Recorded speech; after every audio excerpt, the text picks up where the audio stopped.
So what we're going to do now is, when the glue gun's on, is we're just going to glue our baubles onto the tray.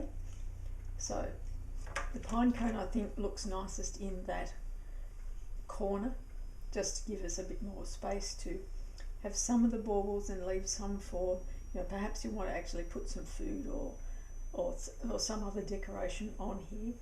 So we'll keep our design with the flowers in it up to this end of the tray.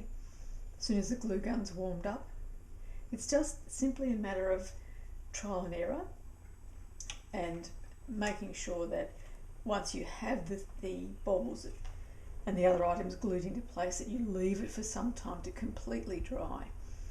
If the hot glue doesn't stick so well to these plastic melamine surfaces, you can put a little bit of paper tape, painter's tape onto it, and that will give you a better surface for the glue to stick to.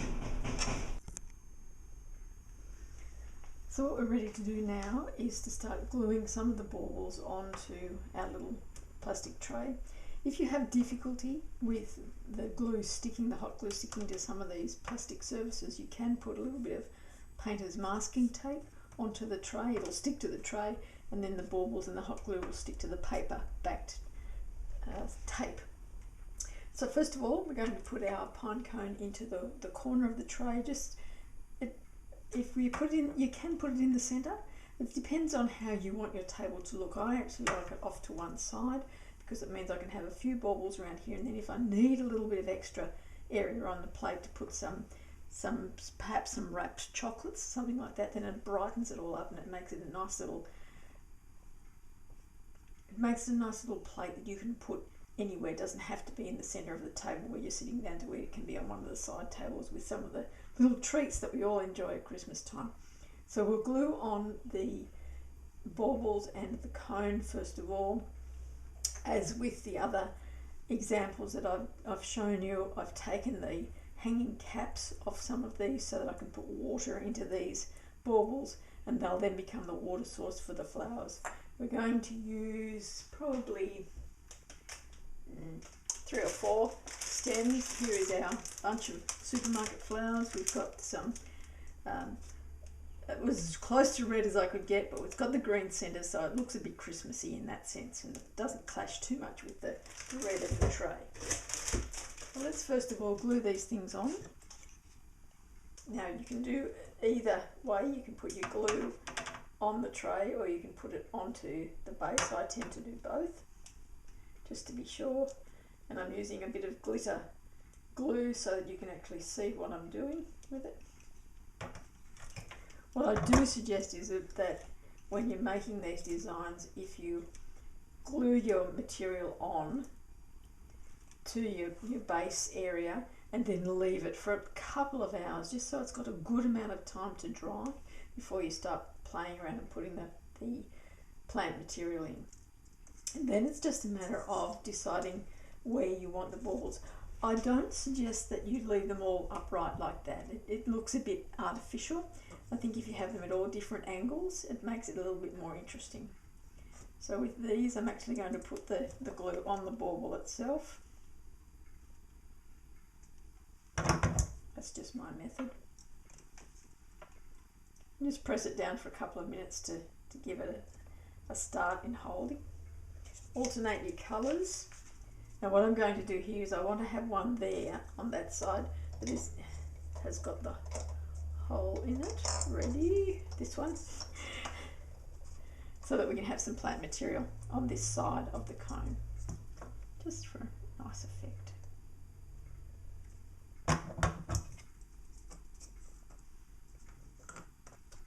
Now, those of you who haven't seen me use the glue gun before, it's a battery operated rechargeable glue gun, so I can use it in competitions. I don't have to plug it into power. My dad bought it for me. Now I just give him my wish list at Christmas and around my birthday, and he just goes out and has a great time choosing what sort of things he'll add to my collection. Now with this one, because I want to put it at an angle and I'm not sure what part of the ball I'll put the glue on the base, So I think the glue gun actually came from Amazon, and I've put that glue too far over and I couldn't fit the big bauble onto it. Wasn't gluing. So some, as you can see, I've left the hangers on some, not on others. I'll trim that one up a little bit.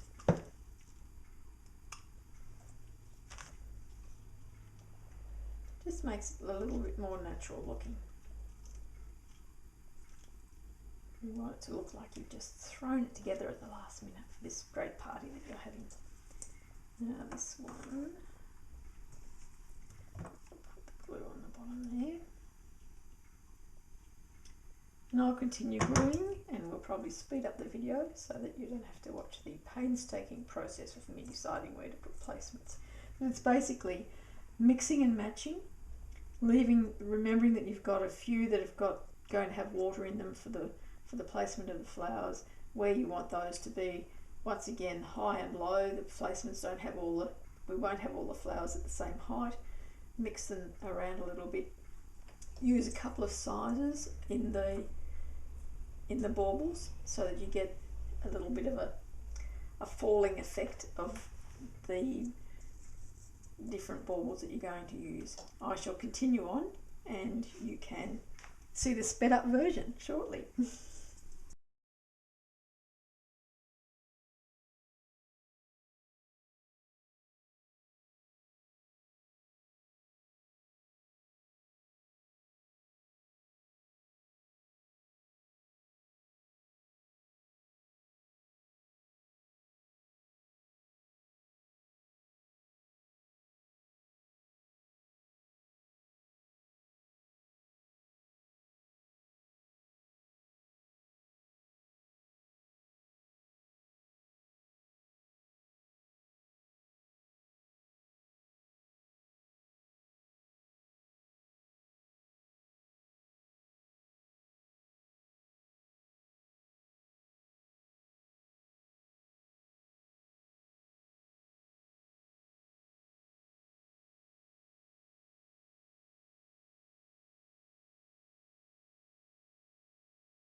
Right, we're back again.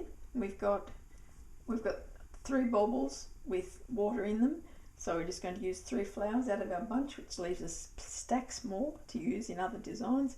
As I said in many of the other videos, if you buy just one bunch and you get something like chrysanthemums or roses that are not the single stem roses, the floribunda roses, the spray roses that have a number of buds on the one stem, you're going to get a lot more designs out of your bunch of flowers than you would with the single stems. But even if you had single stems using only 3, often a bunch will be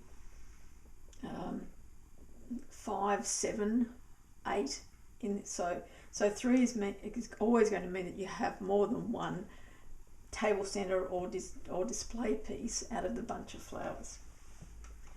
Always make sure that you take all of the foliage off the stem where it's going to go into water, because that's the bit that makes the water discolor and deteriorate. So we'll just strip off those little ones there. Now, the placement wise, I know that I want this one to be right up against the bauble itself, because it's otherwise it's just going to stand up in the middle of nowhere.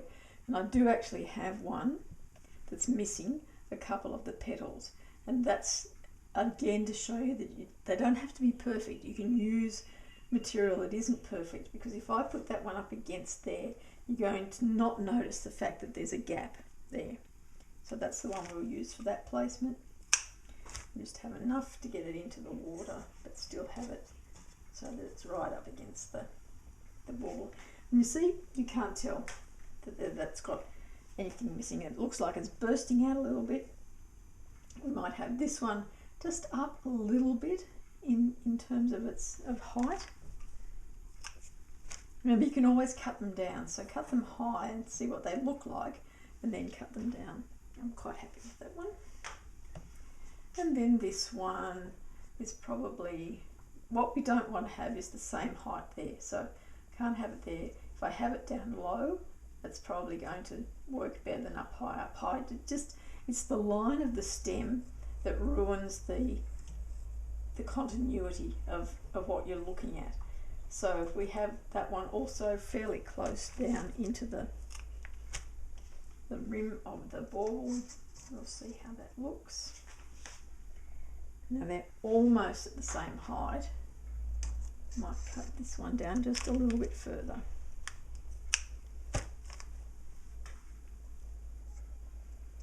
The handy bin is on the wrong side for me today. So there's our first very simple design. As I said, you could put chocolates or cookies or biscuits or something else in there.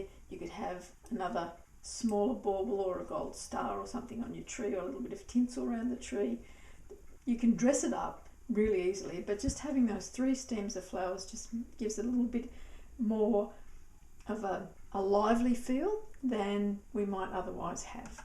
So there you have it, our table centre chocolate tray design using just 3 flowers from your supermarket bunch. I'm Kim Bailey, and this is Floral Art Online, Christmas Supermarket Flowers series.